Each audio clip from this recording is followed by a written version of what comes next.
Namasté les divins et les divines, j'espère que vous allez bien et nous nous retrouvons pour le nouvel horoscope de la semaine du 5 avril. Donc j'espère que tout s'est bien passé pour chacune et chacun d'entre vous. Encore, toujours mille merci pour vos commentaires qui ont été beaucoup plus nombreux cette semaine et en général de très bons commentaires. Bienvenue aux nouveaux abonnés, pardon, c'est l'émotion, toujours un peu plus chaque semaine, donc ça fait toujours plaisir. Nouveauté, désormais, chaque vidéo vous permet d'être sous-titré, je l'ai dit, en français évidemment, en anglais, en espagnol et en portugais. Donc il y a un petit sigle en bas de la vidéo à droite où vous pouvez justement mettre les sous-titres. Donc si vous avez des amis à l'international, n'hésitez pas à leur communiquer la vidéo de leur signe. Sinon, autre chose aussi dans le tirage de cette semaine, je vous signalerai pour chaque signe le signe opposé que j'ai appris récemment que ça pouvait aussi avoir une importance. Donc en plus de l'ascendant, si vous voulez peut-être plus de compléments d'information ou si la vidéo du jour ou de la semaine ne vous correspond en rien parce que ça résonne pas, donc vous pouvez toujours aller voir soit votre ascendant, soit votre signe opposé. Donc je vous signalerai lequel que c'est. Par exemple pour les vierges, le signe opposé c'est le poisson. Voilà, donc c'est juste, il suffit de regarder en face. C'est tout. Donc voilà pour les nouveautés de la semaine.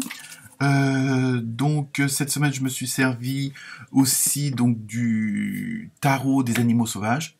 Donc en même temps là je ferai aussi un petit peu plus que d'habitude vous donner une petite explication, une petite information sur la symbolique de l'animal qui aura été tiré pour vous. Hein, parfois aussi ça peut être un complément d'information et en général les animaux, leur signification avec le tirage des cartes suivantes sont assez en corrélation. Donc comme quoi il n'y a pas de hasard. Et je me suis servi aussi pour cette semaine donc de l'oracle onirique, non du tarot onirique pardon. Celui-là, je l'aime bien en ce moment, donc voilà. Ainsi que je me rappelle plus duquel. Ah oui, du tarot chinois. Et oui, c'est ça quand on est vieux, on perd la mémoire. Donc voilà, écoutez, c'était tout pour cette semaine. Ah oui aussi, comme quoi. Si vous voulez que j'aborde certains sujets, alors pas forcément le travail, amour, santé comme on peut le faire traditionnellement, mais des sujets d'actualité, vous voyez ce que je veux dire, ou autres. Et que ça soit les dragons, les trucs comme ça, à ce moment-là, je ferai un petit tirage de cartes spécial sur ce sujet-là, voir ce qu'on nous transmet comme information de l'au-delà, quoi, de là-haut, de l'univers. Donc voilà, cette fois-ci, ça y est, c'est terminé. Donc je vous souhaite une bonne semaine, un bon horoscope, et comme d'habitude, ne prenez que ce qui résonne. Voilà, namasté.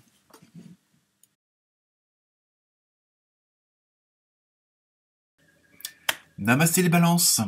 Alors, cette semaine, vous avez eu un très bel hippocampe, hein, plein de symbolique, quand on sait que c'est le mâle qui porte les bébés.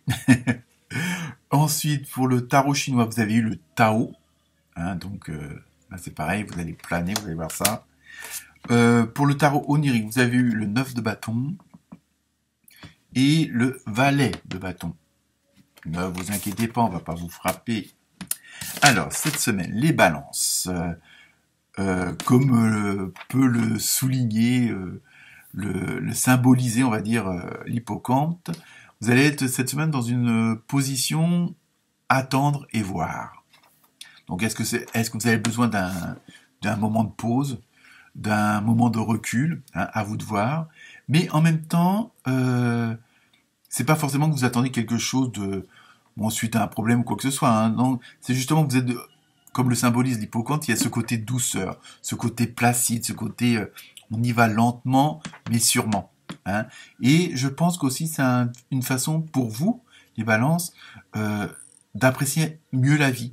Peut-être faire une mise au point, de savoir, de voir où vous en êtes, hein, vu les circonstances actuelles, quelle est votre position. Peut-être faire une rétrospective de toute votre vie, que ce soit familiale, du moins une bonne partie, on va dire, hein, et de faire un peu un bilan hein, mais bon, dans le sens positif des choses, pas forcément vous ne regardez que ce qui n'a pas fonctionné ou qu'est-ce qui vous a déçu, mais bon, quand on dit même les non bonnes expériences sont une bonne expérience parce que ça nous permet d'avancer, de nous construire, et puis voilà. Donc en même temps, je pense qu'il va y avoir ce côté, on va être dans une certaine lenteur au niveau de l'avance cette semaine pour que vous fassiez un point de vue, mais bon, en plus vous avez une façon un peu unique et un peu différente de voir les choses, donc il faut pas que, je pense que vous allez cette semaine vous rendre compte qu'il n'y a pas que le matériel qui compte. Bon, même si que le plan financier et matériel font partie de la vie, parce qu'on quelque part, ben voilà, je dirais pas qu'on n'a pas le choix, parce que on a toujours plus ou moins le choix, mais après, bon, voilà, on est dans un système où il faut vivre et avancer. Donc, parce que vous, voilà, vous allez un peu, comme si vous allez ralentir les actions, dans le sens, pour être sûr que vous allez vers quelque chose de plus concret. Hein, voilà, vous voulez faire une mise au point, mais en même temps, le fait d'avancer lentement, de prendre votre temps, hein, que ce soit au niveau des décisions, au niveau de la remise d'un dossier, vous voyez un petit peu ce que ça peut concerner, et parce que vous voulez que franchement que ça devienne du concret. Vous voulez vraiment que ça soit quelque chose qui soit je dis en même temps, comment dire, intense, et puis voilà, faut vraiment qu'il y ait quelque chose de vrai, quoi. C'est surtout ça. Et en même temps, si les autres peuvent pas suivre, c'est pas grave. Alors, est-ce que c'est aussi pour ça que vous essayez d'agir lentement cette semaine, c'est que qu'on puisse vous suivre ou qu'on puisse vous rejoindre, hein, je sais pas, à vous de voir. Mais en même temps, ce ralentissement peut être aussi dû à la sortie d'une grande bataille. Il y a quelque chose ou un dossier ou une affaire familiale, quelque chose qui vous a pris du temps, qui vous a peut-être pris de l'argent, qui vous a aussi coûté du matériel, je sais pas. Hein, il y a quand même un gros dossier, une grosse bataille là qui vient ou qui va s'achever, et un petit peu comme si vous vouliez reprendre un peu votre second souffle aussi. C'est pour ça que vous ralentissez peut-être aussi volontairement, comment dire, la vitesse de croisière de la vie, pour que vous puissiez un petit peu faire le point, et peut-être aussi, comme il y a quelque chose qui se termine, vous avez peut-être peur aussi que il y ait des imprévus, il y ait des faiblesses. Hein. Alors évidemment, vous pouvez aussi avoir une attitude un peu sur la défensive, parce que vous voulez pas que ça se reproduise, que vous voulez qu'on vous foute la paix. Hein, il y a quelque chose qui vient de se terminer ou qui va se terminer, et